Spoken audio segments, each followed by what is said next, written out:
Last words where you'll have 38 minutes. What he doesn't say is that we were still talking at 11:01. So I told him and Brother Stacy, you're on my time now.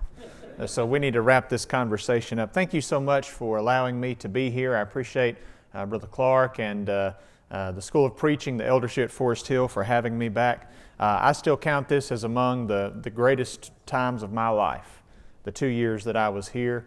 And of course, my best friends are connected to my time here, and it's just an amazing part of my life, and I'm honored to be a part of this today. So I was assigned the topic, God is no respecter of nations. And the rationale, as Brother B.J. Clark mentioned, I heard him a few nights ago as he introduced Brother Dan Winkler, was if you had just one opportunity, what would you preach? This topic, if you were assigned this topic and this was your only chance, what would you do? And so I read, God is no respecter of nations. One of the texts was Acts 10:34 and 35. And my first thought was, that's not what it says in that text. It's not that God is no respecter of nations. It says, I perceive that God is no respecter of persons, but in every nation he that feareth God and worketh righteousness is accepted with Him. And so I hope I'll be invited back, but the very first thing I did was change the topic. It's not God is no respecter of nations, it's God is no respecter of persons. And I thought, well, if I were going to present this to a group of people and I just had one opportunity, I would do what I think is the safest bet. Let's just dive into the words. Let's trace this in God's Word and see what God wants us to know about God not being a respecter of persons, and connected to that, you and I not being respecters of persons. And so that's what we're going to do, but we're going to start in a place that might seem odd. As was mentioned in the introductory remarks, I teach high school English, and I've done so for 17, 18 years. And inevitably, we teach literature, and I'm trying to communicate how each movement in literature, music, art, culture is a response to the movements that came before. And so I've tried to find just a very basic way to do this, and the most effective way that I've found is to talk about blue jeans. Everybody wears blue jeans. And so if you have ever seen Grease, or if you were around in the 50s or whatever, then you recognize that in the 50s it was sort of a tapered fit and it was cuffed at the bottom. At least that's what I see in the movies, right? I wasn't there, but that's what I've heard. But then I do know this. In the 60s and 70s, they responded against that, right? And let's get those wide leg bell-bottom jeans, right? That's a response against what happened previously. Well, then what happened? I'm a child of the 80s. And in the 80s, I tight-rolled my jeans. Did any of you do that? And the tapered leg jeans came in, and you had that movement, a reaction against that which came before. And then I remember at some indeterminate point in the 90s, that was no longer cool. And then you had flare leg jeans, or you had people with really baggy jeans, or you had those types of boot cut jeans, and that was the style. Well, then I was teaching at Boyd Christian School, and I saw these young men around the 2000s, and they would tell me, I just can't find jeans skinny enough. And so, in fact, to start with, they would go to the women's section to find jeans that were skinny enough for them. And of course, that's a reaction to what came before. Now you say, what in the world does this have to do with God not being a respecter of persons? If you had one chance to preach to the nations about God not being a respecter of persons, you talk about blue jeans? Well, what about now? If you walked into your favorite clothing store that sold blue jeans, do you know what you'd likely find? All of them. You see, what I think this study of blue jeans brings us to is one of the most dangerous and confusing parts of our society today, cultural pluralism, right? It's always been well defined what was in and what was out, what was right and what was wrong, what was good and what was bad. And now we live in a world where we're told this is the most progressive and this is the most accepting time in the history of the world. And shouldn't it be the time in which we are the most united? In which we are the most connected? Where we feel the most loved and the most supported, in actuality, it's the opposite. Because what we are told is that everything that you want to do is okay, that two things can be diametrically opposed to each other and both of them can be right. And the only way to be wrong is to deny that. And so we live in a world that is so confused and confusing. What does a world who believes that everybody's right, what do they most need to hear? Well, what they most need to hear is that that's not true at all. And that in fact there is an objective standard. And that in fact you and I and every human being, as special as we've been told our whole lives that we are, and as much as we've been taught that whatever you feel is right, and whatever you want is right, and however you identify is right, despite how many times we're told that, we will stand before a God who is not a respecter of persons. And the standard that's applied to me, regardless of my baggage, regardless of my feelings, regardless of my desires and my wants, the standard that's applied to me will be the same as the standard applied to you. God is no respecter of persons. And I will also need to tell that same world that I have to judge the world in the exact same way. Because what God is, I must be too. Well, that's what the world needs to hear. So that's what we're going to talk about today. God not being a respecter of persons. And we're going to do so in three ways. We're going to talk first about the words. We're going to just very quickly sketch out the words that are used in the Old Testament, New Testament. And we're going to try to make some connections and some application there. And then we're going to talk about the width. We're going to try to look at a lot of the passages that reference God not being a respecter of persons and see, well what is the width, the breadth of this idea? And then we're going to talk about the wisdom that is what we can take from it. Okay, so let's do that then on this occasion this morning. First of all, let's look at the words. The phrase respecter of persons or respective persons is used in those words some 11 times in the Bible. Now there are other passages. 1 Timothy chapter 5 talks about partiality, and so there are other conjoined ideas here, but literally, directly, 11 times in the Bible. There are 5 of those in the Old Testament, and 4 of them use some form of the same root words. And I'm more intelligent than to try to pronounce these at the Memphis School of Preaching because I will get them wrong. And so we'll let Brother Mosier or someone else do the pronunciation, and I will just give you what they are. And so if you're intelligent, then you realize there's a whole lot of times. Brother Liddell is the most intimidating relative to that. So anyway, there is the verb which means to know. It can mean to acknowledge, to scrutinize, essentially to look at with the view of taking information from.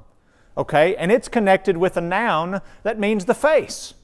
And so the literal understanding of this is you're looking very diligently at something externally and making conclusions based on that external view.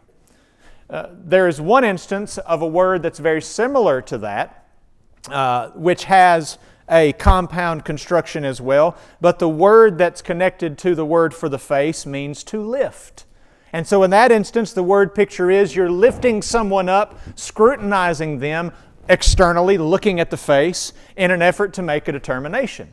And so what we've got here in both of these situations is looking at the face. We're not digging in deep. We're not really trying to find what's actually going on. We're looking at the external situation and making a determination based on that. To look at the face, to lift up the face. As we move to the New Testament, there are 6 times that this phrase shows up in either a noun form or in a verb form. And it comes every time from the same general roots. Again, a compound. And we have a word that means the face, again, and we have a word which means to lay hold of. And so what I find very interesting is that the word pictures in the Old Testament and in the New Testament are quite literally, really strongly connected. And it's not all the time that you get that. Often the Hebrew will be drastically different in its literal meaning than the Greek, because that's sort of how language develops. It develops accidentally often, and so what begins as a word picture ends up meaning something else. But it's really interesting to me as I dove into this initially that these word pictures are so similar. And as I thought about, first of all, the connection between these word pictures and then what it indicates about God and about us, I came to two conclusions before we move any farther along. Number one, God's character never changes. In the same way that God in the Old Testament is not a looker at faces, and God in the New Testament is not a lifter up of faces, so it is the case that in every characteristic, in every aspect of the nature of God, God does not change. You see, I don't know if you have, but I've sat down to study with folks and maybe they intimate this or they say it outright. The God of the Old Testament is different from the God of the New Testament. You know, the God of the Old Testament is stuffy, and He's about wrath and judgment. But the God of the New Testament, it's all about mercy. It's all about love. It's all about compassion.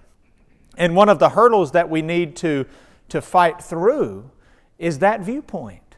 When in fact, that's not the case. God is the same yesterday, today, and forever. That's said of our Savior. When Moses was told to go to Pharaoh, he said, well, whom shall I say sent me? And what did God say? Say the I am sent you. He's always in the present tense. God is not past. God is not future. He exists above time. If you really want to make a child's head swim, say, what was created first? What did God create first? And they go back to Genesis 1, and they think really hard and they talk about the days of creation. But you know what God had to create first? Time.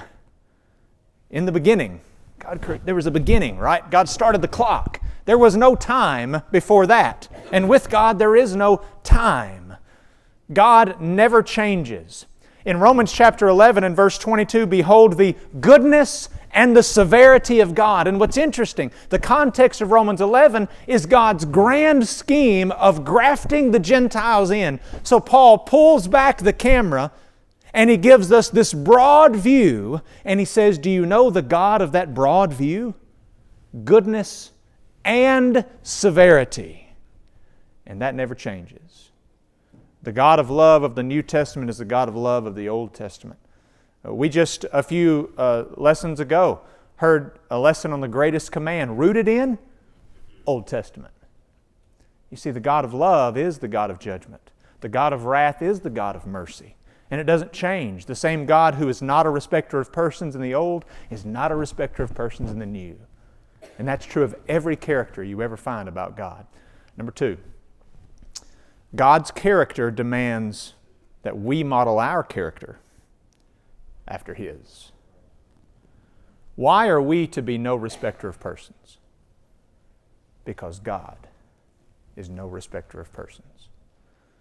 1 John chapter 4, why are we to love and how are we to know to love? Because God first loved us. God is love. We love because God is love. We are no respecter of persons because God is no respecter of persons. 1 Peter chapter 1, be you holy, for I am holy. God's holiness demands our holiness. You see, we want so often to worship God, to follow God, and most importantly, to receive God's benefits without trying to be like God, without trying to mimic Him and model our lives after Him. But if God is no respecter of persons, it demands that we not be respecters of persons. We don't have time in the course of this lesson to dive into very deeply each text, but so often the command not to respect persons is rooted in God's character. And we need to understand our obligation to model our character after Him. So there's the words and some lessons that I think we can take from it as we move through. Number two, what about the width?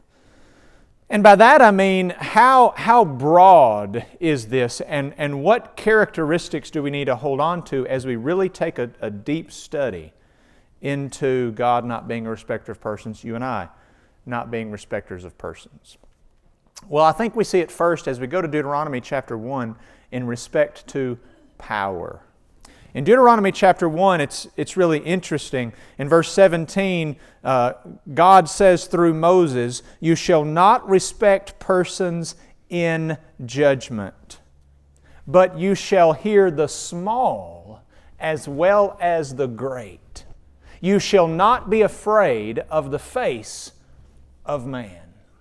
Now, what an interesting statement. This is rooted in this view that people of greater power should be judged by different standards. Now, I know in this country we don't have our politicians who expect to be judged by a different standard.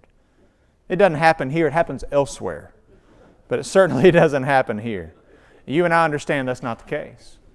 But doesn't that tend to be how it happens in many aspects of our lives? The employer is judged by different standards than the employee. And it can creep into the church, right? You can find people who feel that they are above the law, so to speak, or they're above judgment, we tend to do that. People in power are judged differently than people without it. And God said it shall not be so. It's interesting, the English Standard Version and many modern translations translate that second phrase, "You shall not be afraid of the face of man." You shall not be intimidated by anyone. Well, that's interesting, and that encapsulates what we're talking about. If we let people of power intimidate us into judging them or allowing things from them, then we're respecters of persons. And God says we can't do that because God is no respecter of persons. I'm reminded of Acts chapter 4 in which Peter said, whether it's right in the sight of God to obey men rather than God, you judge. We can't help but speak the things we've seen and heard. And then in chapter 5, we ought to obey God rather than men. I don't care about your power. Your power doesn't intimidate me because I'm submitting to the power of God. So number one, in regards to power. Number two, in regards to wealth. Deuteronomy as well, this time chapter 16 and verse 19, "Thou shalt not wrest judgment, thou shalt not respect persons," and then notice what's tacked on after that, "Neither take a gift, for a gift does blind the eyes of the wise and pervert the words of the righteous." You see, when money is involved, so often all bets are off. And it's sad to see this happen in the world, but it happens in the church. Maybe it's a congregation that's maybe not an entirely large congregation, or maybe it is. And you've got a family who donates the most money. They're the ones who gave the money to build this new building, and now they're not happy. They don't like the preacher anymore. What are we going to do? Are we going to look at the face of man and we're going to judge based on their bank account and their contributions, and we're going to say, if we don't make this person happy? No. Well, now we've become respecters of persons based on wealth. And God said it ought not to be that way. In James chapter 2, there you have the root of that faith and works discussion that happens beginning in verse 14. Do we really ever talk about the context of it? It's about respecting people based on what's outside instead of what's inside. And then the real marker is, what are you doing? How is your faith showing itself? That's the real marker. And so in James chapter 2, if you have respect of persons, and you see someone come in with gold ring and costly array, are you not respecter of persons? And you say to that poor person, hey, you sit back there, to the rich person, you sit up here. It's interesting, Vincent, when talking about that gold ring, he said it's not just one gold ring. Many of us have gold rings. That's not a problem. He says it's the gold-ringed man. The man who comes in flaunting his wealth, using his wealth to intimidate and to change the way we view him and the standard by which we judge him. And dear friends, if we think it doesn't happen in the church and in the world, we're fooling ourselves. We need to understand the danger of judgments based on wealth or power. But what number three about behavior? There's a statement in Proverbs 24:23, and at first read it seems general, and it may be. We understand that Proverbs are general truths, and so connecting verses 23 and 24 may not be something that we know that we can do. But look at verse 23. These things belong unto the wise. It's not good to have respect of persons in judgment. That's a general statement. But if you connect it with verse 24, it's really interesting. He that says unto the wicked, you're righteous. Here we have the crux of the problem. When we begin to have respect of persons, we begin to judge them based on a separate set of standards, and we make allowances for their behavior that we might not make otherwise. And you see, we can all be guilty of this from time to time. Do we judge our family members differently than other people in the world?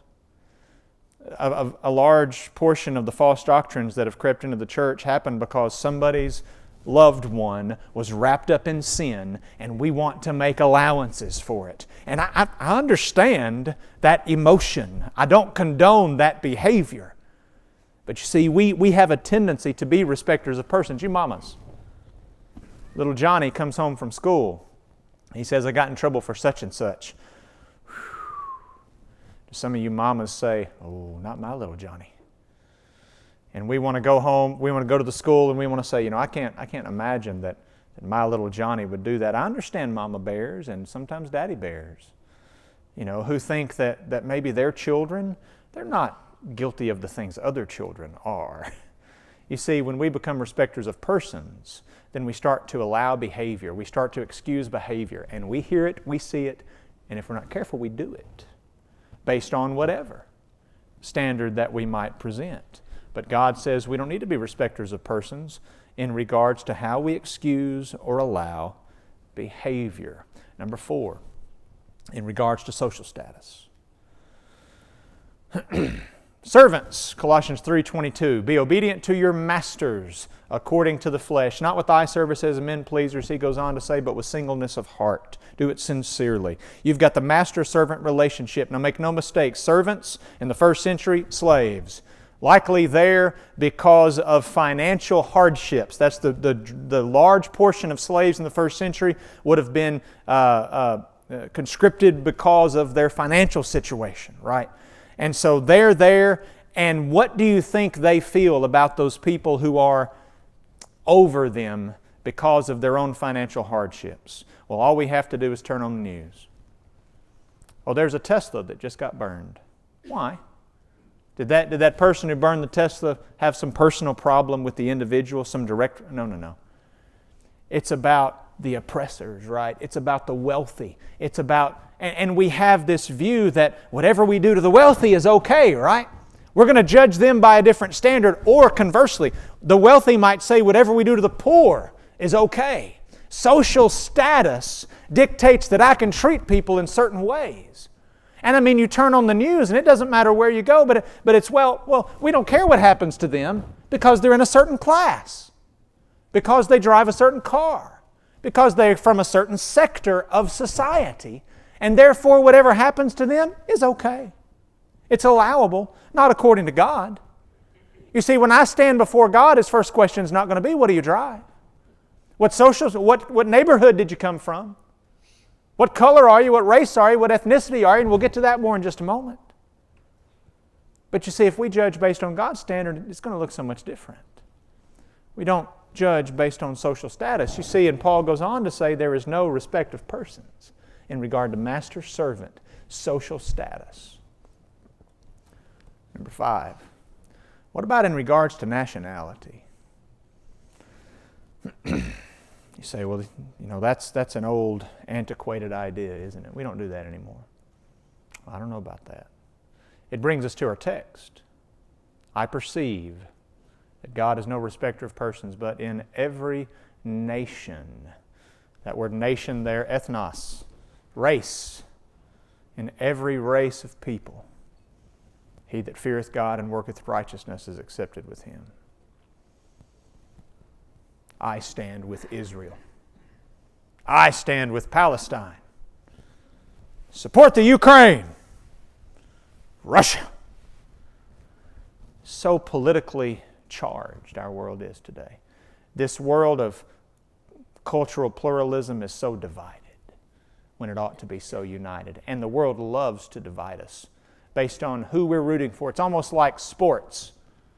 I stand with Israel, I stand with Palestine. Alabama, Tennessee, here it is. Right? And now we know which side we need to be on that one, Tennessee. But when it comes to all this other stuff, then we become so politically charged, right? And you know what we tend to do? If you're on the other side, you are worthless. I saw a post where somebody said, I learned today that one of my coworkers is a conservative. He's so intelligent. I had so much respect for him. Now I hate him. They weren't joking. Because they posted something on their profile, or because they changed the picture on their or whatever it might be, right? You see, we're respecters of persons. We want to, as Brother Kate said, we're lumpers and splitters, right? You know, we want to divide people based on this or that or the other. But God said that's not the standard that He uses to make judgments. God is no respecter of persons, and neither ought we to be. But now we look at the width. This word is so interesting to me in Acts 10:34 and 35. Here's what Peter said, I perceive. Now that's a really interesting word, and it has to do, again, we're talking about scrutinizing. We're talking about, my dad used to say, cogitating. Peter said, you know, I was cogitating, and I figured something out. Now, I'm not going to give Peter too much of a hard time, because if I was there, I would have had to cogitate probably too. But why didn't Peter already know this stuff? Was he not a student of the Old Testament? Of the prophecies about those who were afar off being made nigh? Did he not somehow pick up on the fact that the new covenant would be international and universal? Or maybe it was the vision when God essentially told him, arise, Peter, kill and eat. Didn't that not sink in more quickly? Because that's the context here. That just happened. It's going to be what happens next when the baptism of the Holy Ghost that only happened twice, Acts 2 and here in Acts 10, recounted in Acts 11. And Peter's going to say, oh, now I get it. But then you're going to fast forward to Galatians 2, and he still doesn't really get it. Why not? And my question to you and me is, we know God is no respecter of persons, and we know that we should not be respecters of persons, and then sometimes we still do it.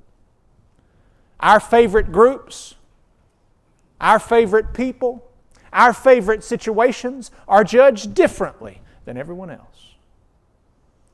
I perceive, it reminds me of Job chapter 42. Job was a good man when it started. He was a godly man. God described him that way. And yet Job chapter 42, he says, you know, I've heard about you with the hearing of my ear, but now my eyes see you. We have a tendency not to really understand until it's forced into our faces. And we excuse our own behaviors and misdeeds until we are forced to see them. And that's Peter. And I think with respect to persons, that's you and me. All too often, it's you and me. Consider these examples as we go through quickly. Naaman, the leper. A little servant girl came to him and said, there's a prophet in Israel. She was from Israel. I think there's irony in that, don't you?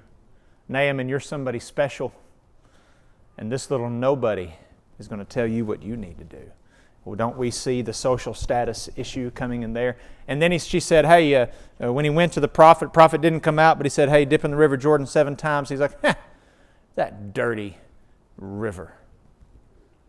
Aren't there nicer places in my country? My country, your country.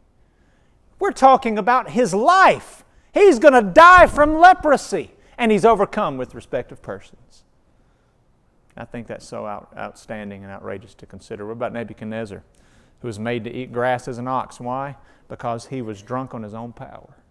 And he believed that he stood in special relationship to the world and God because of his position. And if we're not careful, maybe we find ourselves in that situation. What the most impactful example might be Jonah. He knew of Nineveh and its wickedness.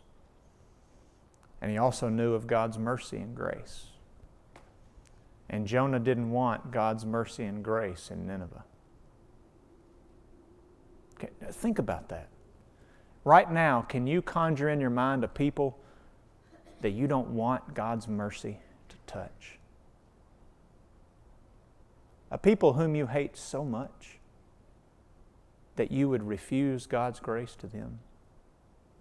Jonah, a good man. He had a group. And he was a respecter of persons. And he pouted and stomped and whined when God forgave them. I wonder if we find ourselves in such a situation. But we don't have to look really that far away. We can look in our own congregations. We can look in our own communities. And I'm talking to myself here as much as to anybody else. You know, there's not much more powerful study than to really dig into the class of publicans and sinners. We're not talking about people committing isolated moments of sin, are we? We're talking about the dregs of society. We're talking about people who had devoted their lives to sin. Now, where I preach at Morrison, we're not far off the highway. And we have people wander in. And we've had all sorts of people come in from the street. Come in the middle of service. And we have some guys upstairs. I'm not going to mince any words. They're packing. You know. And they're ready. What do you do? And then you talk to those people after services and you get a line. You get a rehearsed story. You been there? You preachers, you elders, you folks who work in congregations. And you can see through it in the matter of seconds, right? This is hogwash. But what do we do? Who would they be in the first century context? They'd be publicans and sinners. And Jesus focused on that class of people. And we don't. I mean, not largely, we don't. Because it's uncomfortable, because it's frustrating. If you've tried to help some folks who find themselves in that predicament, they seem not to be able to understand and appreciate help. And sometimes, and I'm not trying to make blanket statements, but that can be our experience. And so we want to wash our hands of them and we want to move on to an easier group of people to handle, right? And we become, if we're not careful, respecters of persons. We judge them as unworthy and we move on to the next group. As a blanket. In Matthew chapter 11 and verse 5, blind receive their sight, lame walk, lepers are cleansed, deaf hear, the dead are raised, and the poor have the gospel preached unto them. If you had to make a list of the people you would most like to preach the gospel to, would that be your list and mine? I've got a lot of people I'd feel more comfortable preaching to than those folks. I found a passage after this sermon was already done in Luke chapter 22, and I thought it was interesting. In verse 25, Jesus said, "The kings of the Gentiles exercise lordship over them," that is, the Gentiles, "and they that exercise authority upon them are called benefactors." I want you to look at that. Here's what he's saying. The people in charge of the Gentiles, they lord over them, and then they give them stuff. Because the more stuff we give them, the more they'll let us lord over them. Right? And that's the dynamic, right? Just keep me placated, keep me fed, keep me happy financially and physically, and I'll let you abuse me however you want to. That sounds like the world in which we live today, governmentally and socially, right? But I want you to notice what Jesus says next. "But ye shall not be so. But he that is greatest among you, let him be as the younger, he that's chief, he that does serve." Wow. So that's not the standard with which we should make judgment. God is no respecter of persons. What about me? What about you? What does the world need to hear? The world needs to hear that God is no respecter of persons, but in every nation, he that feareth God and worketh righteousness is accepted with Him. But they need to hear that from us, but as Brother Dan Winkler said on Monday night, they need to see it in us. They need to feel it in our interactions with them. They need to know it by our behavior. That not only is God no respecter of persons, but neither are we. And that's a challenge to every one of us. To see people, no matter how frustrating, no matter how far away from God they seem, no matter how different from us they are, to do our best to see people as God sees them. God is no respecter of persons. Thank you so much for your time and attention.